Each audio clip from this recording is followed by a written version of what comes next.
Hello Internet, AdoptedMike here, and today I'm going to be taking a look at this ASUS GTX 980. This is their Strix edition. It just recently came out as of filming this video. It's early October of 2014. And anyway, I wanted to take a quick look at this with you guys and let you know what my thoughts are of it. So basically here we can see it's their Direct CU2. We've got it's factory overclocked. It's got 4 gigs of memory, and there's a 0 decibel fan, which I think is pretty cool. It doesn't even run until like 60 something degrees. And we've got our Digi Plus VRM there as well. So it's a pretty cool looking box. And anyway, let's flip it over and we'll take a look at the back side here.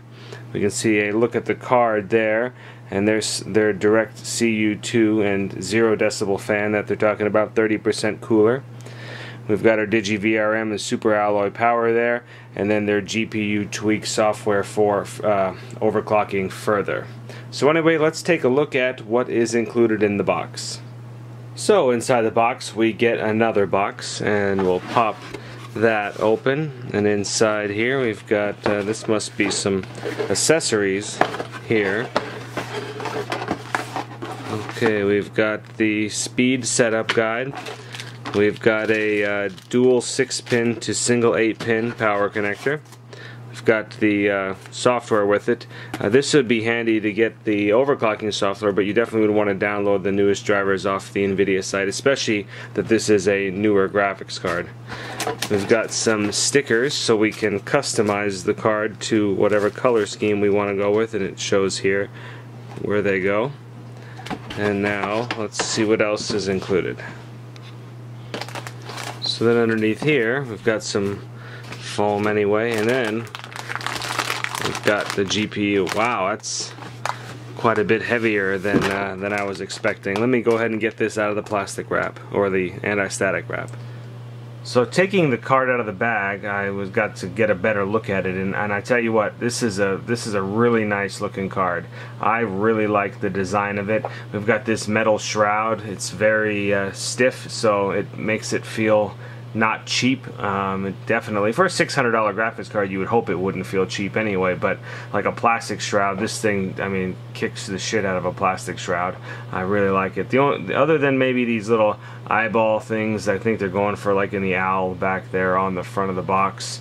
I could probably take that or leave that. It's not horrible. I kind of wish, being that they gave those stickers that we talked about a little bit ago to put on the card, I kind of wish maybe those stickers were actually included in the bag and not put on at the factory. But what do you do? So anyway, moving along here, let's take a measurement. The card is about 11.5 inches in length, with this little, because it sticks out a little bit more up top there, and it's also taller than a normal card as well too, because you see your PCI bracket ends there, so you've got about 1.5 inches to the top of the card. So keep that in mind. It won't fit in all the cases. Plus, oh gosh, I didn't even notice, you got that heat pipe. You're pushing about 1.75 inches at that point with this massive heat pipe on the top. So that's definitely something to think about. It is a big card. One of the good things, though, that being that this is such a, this metal brace, or this metal shroud acts as a brace, and it should help the card from flexing a bit, as well as this back plate that's on here. Still got the plastic piece on it that peels off, so normally it would not be glossy. But anyway, so you can see what I meant by that was this shroud here is kind of bolted in to this piece here, which is also bolted to the back plate of the card. So it kind of helps transfer everything over, and this should help the card should help the card not to bend, rather, is what I was looking for. So you can kind of, if I can get it to focus, you can kind of see here, this is attached to the PCI bracket, which comes along. It's also attached to the fan shroud, it appears, right here, and then it goes along the PCB and to there, and then back down. So it really seems like it's going to keep everything together, and then of course the back plate itself is screwed onto that as well too. So this thing should not sag in most cases. So I think that is a great idea, and we can see this massive heat pipe here, and then that is coming down through there. So yeah, this thing is heat piped out and everything. So there's our direct CU2 there, so they're all making direct contact with the GPU. Man, that's a good design, it looks like. This is my first experience with the direct CU from ASUS, and anyway, so far I can tell that they did a good thing. This card is freaking awesome and built pretty damn solid. But anyway, now let's go ahead and look at the I/O on it. Slide this out of the way. So we've got a DVI here, which is dual link capable. We have DisplayPort 1.2, there's 3 of those, and then there's an HDMI, and this thing does support the DirectX 12, so it is ready to go for DirectX 12, which is nice as well too. I don't believe the 700 series cards were DirectX 12s ready, so that's great to see on this. We take a look, we've got a Strix logo there, and then we've got an 8-pin and a 6-pin PCI Express power, and you can see the clips are the other way, so that's nice. You won't have to dig into here to try to pop the pin with the pins facing the other way, or the releases are facing the other way, so that's awesome. So let's flip it over again. We'll take a look at the back side. Like I said before, the plastic is still on it, but you can get a look, and there's a look at the matte black backplate. So I think that's a very nice looking backplate as well too. So anyway, let's go ahead and put it in the test bench and fire it up. So the test bench that I'm using today is a Gigabyte 990 FXA-UD3 motherboard. I am using the AMD FX 8328 core at a stock frequency, as I am using the included CPU cooler, and it's not that great. For power supply there, I'm using the Cooler Master M2 Silent Pro. That's a 620 watt power supply, which I think when we get into the power consumption testing of this GPU, I think we'll see that that is well more than enough. But at any rate, I'm running a 256 gigabyte SSD from AData, which is going to be handling the operating system and any benchmarking software that I'm using. And basically then we have the Strix GTX 980 card. So anyway, that rounds out the test bench. Now we'll get into some benchmarks. Real quickly, I wanted to point out though, before testing, as you can see here, the fans are behaving a little funny. Being that it isn't supposed to spin up at all until 60 degrees, the one on the left is clearly spinning, although not very fast. In fact, it's completely inaudible. Even if I put my head up to the card, I can't hear anything. So I don't know what's going on there, if that's a fluke, and then every once in a while the one on the right will tweak a little bit like it wants to start turning. Not really sure if you know what's happening there. I haven't installed drivers, or I haven't installed the GPU tweak hardware. Maybe there's a setting in there, I don't know. Maybe I have a defective card.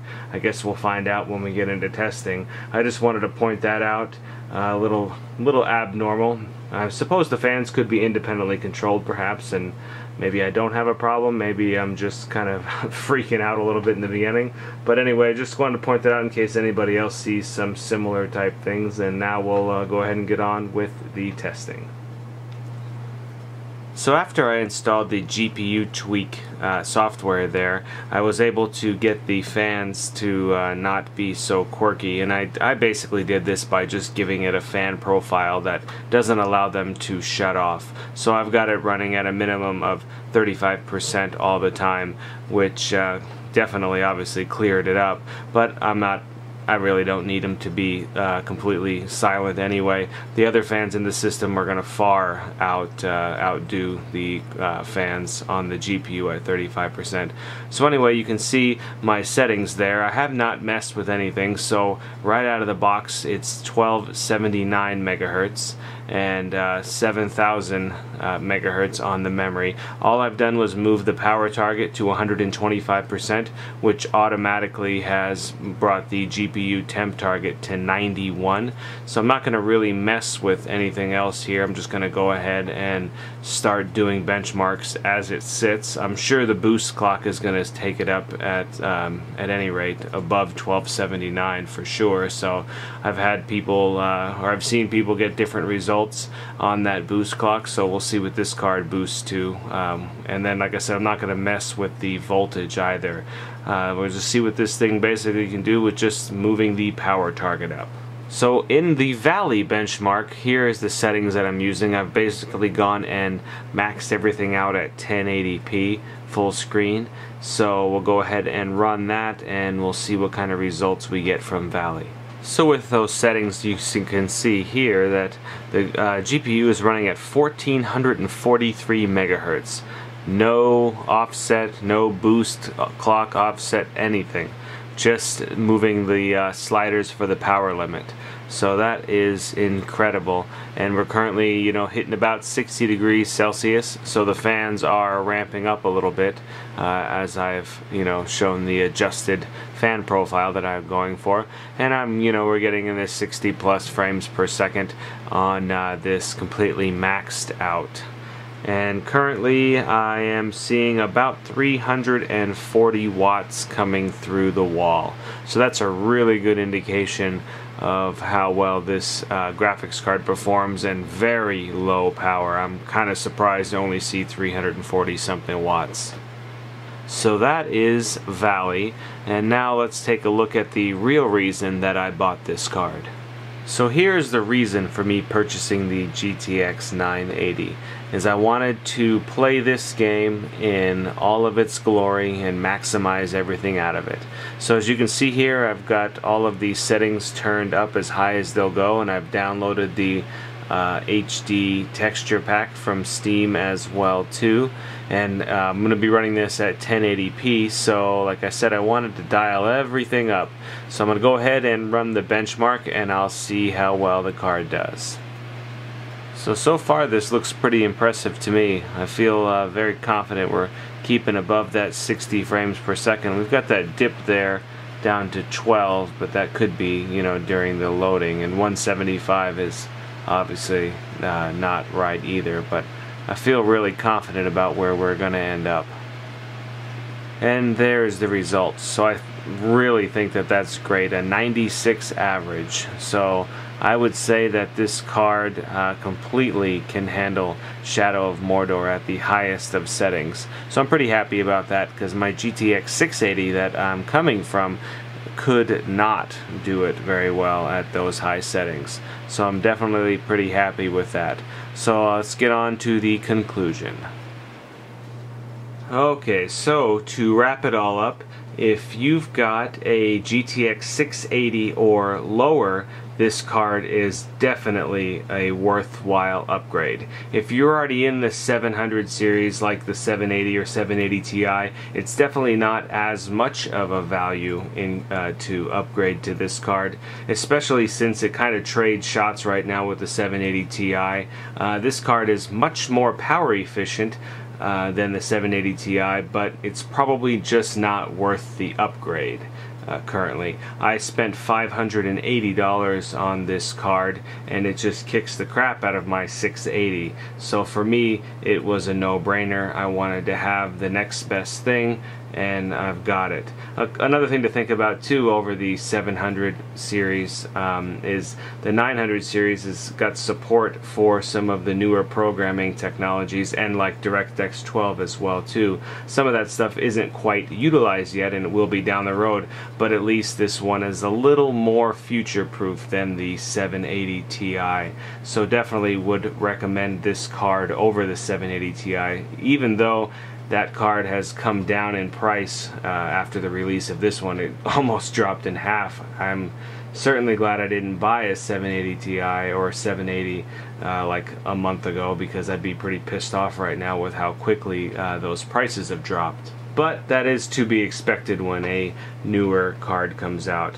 And you could always say too that the 980 Ti is going to come out soon, or the 990, or the 300 series from AMD. I mean, that's true, all that's going to happen, but I mean, for today, this card kicks ass, and I would definitely recommend somebody jumping into this card at 1080p. Especially you get to 1440p, it's still going to be very powerful. Not going to be a 4K gamer though, I don't think.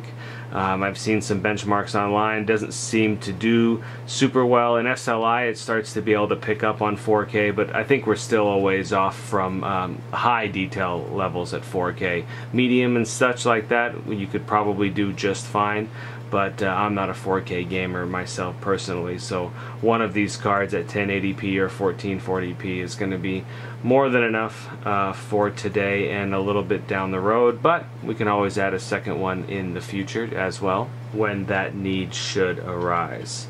So anyway, if you like the video, go ahead and give me the thumbs up and let me know.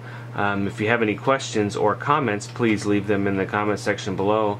I'm going to be messing with this card a little more, so I may discover some new things with it. Especially I'm more interested too as we get some more driver updates. I think then that will help this card be utilized better, I guess is what I'm trying to say.